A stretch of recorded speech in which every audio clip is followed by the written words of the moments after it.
Hello, I'm Matt Broughton for Game On, and today I'm joined by Joakim Renman, the CCO of Scout Gaming Group. Joakim, thanks very much for your time today. It's nice to talk to you.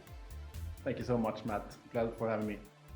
So maybe you could tell us a bit about Scout Gaming, and also what does it do to differentiate itself from the other fantasy sports offerings? Right, that's a very good question. So Scout Gaming, we're a B2B provider of fantasy sports and also betting.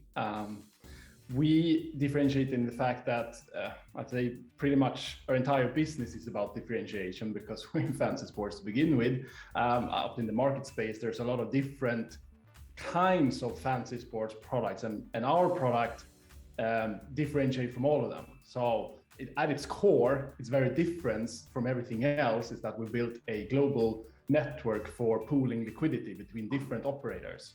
Meaning that operator A based in Sweden and operator B based in Greece, and then another operator in some other far off jurisdiction, they can all pool players in the same competitions where they are playing for money, for real prizes, which rely on how many users you actually get. So the reason why pooling different operators together is so vital for our business is, in order to have large prize pools, you need a lot of users. And what's the best way to get users? Well, it's covering as much as you can of the world. And in this world of gaming, where you have different operators in different territories, you basically need to solve this puzzle of how do we get all the users into the same competitions, because that's how we get the biggest prize pools. And the prize pools then in itself, when they get to a certain size, they attract users for that very fact reason, for the fact that there is a big prize pool there. So I'd say that's our core differentiator. And then there's a bunch of others as well connected to add-on and upsell.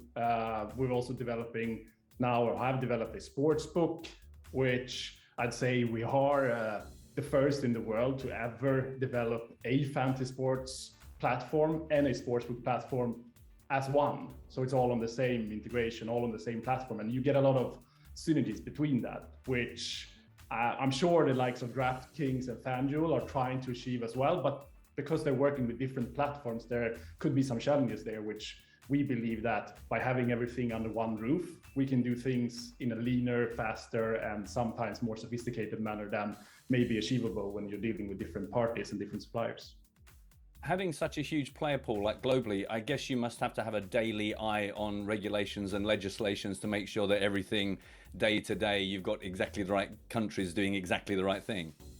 Yeah, certainly. And with that as well comes the challenge that this is a new space. So you don't always have regulations that tend to fantasy sports. They may not be the term fantasy sports anywhere in any laws to be found in that specific country, which means you have to do a lot of interpretation as well, and mapping to existing regulations, and talk to regulators to find out, okay, how do you view fantasy sports in the light of this? And that means then you have to explain the product, something which they are new to. So they will typically then ask, what is fantasy sports? So you need to explain first that to them, and then they try to figure out, how does this fit into our existing framework? It could just be that it falls outside, which we have several cases of, where because it's not part of the gambling legislation, it may be considered skill gaming, like it was in the US and like it is in India and a few other places as well.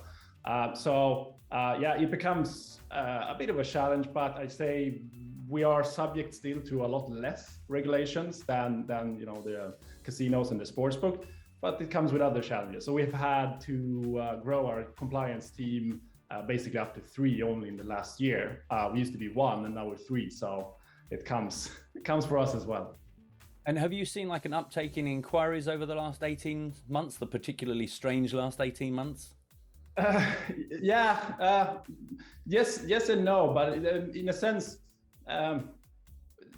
fantasy sports, when we started off, we were doing something different, and that creates a certain amount of interest, right? So everyone wants to see what's this new thing, what's this new company, and what's this new thing that they're supplying, of course. So there's a lot of early interest from there. What has happened the last year, because we've grown the network so much, doubling the amount of operators, we get more use cases, success stories, people can see how well this company is doing and how they're benefiting from this product. So it's been 3 years when we have basically been able to show off what the actual value of our solution is, which has led to the interest coming in now. It's more or less on the same level, but it's more sophisticated and more qualified the interest that is coming in. So people are immediately asking the right questions, coming from a point of view where they already understand the basics and what they should do with it. Because 3 years ago, people would ask, what is this and what do you do with it? And now it'd be more like, can you do this and can you do that? So they already have an idea of what they want, which for us is obviously a very good thing. And obviously the world is starting to open up a bit more now. Can we see you attending any events? And if people want to meet up with you, how can they get in touch with you? Yeah, that's we're all looking forward to that, aren't we? I've been on the ground for 1.5 years plus now since it started. I think my last trip was a week or two before it all just shut off and sports went away, and we were wondering what's happening. Took kids home from school because even though we weren't forced to, the first week we took them home anyway because nobody knew, is this gonna kill everyone? Like, it was crazy, right? It's hard to believe.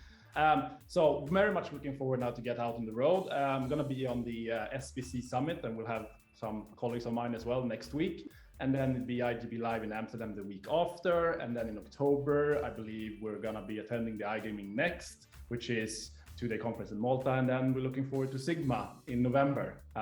You know, that's all leading up to the ICE event, right, in February, which we didn't get the chance to attend this year. So very much looking forward to getting out on the road and see people again, and clients and partners, and yeah, get some new influences as well. Wouldn't hurt.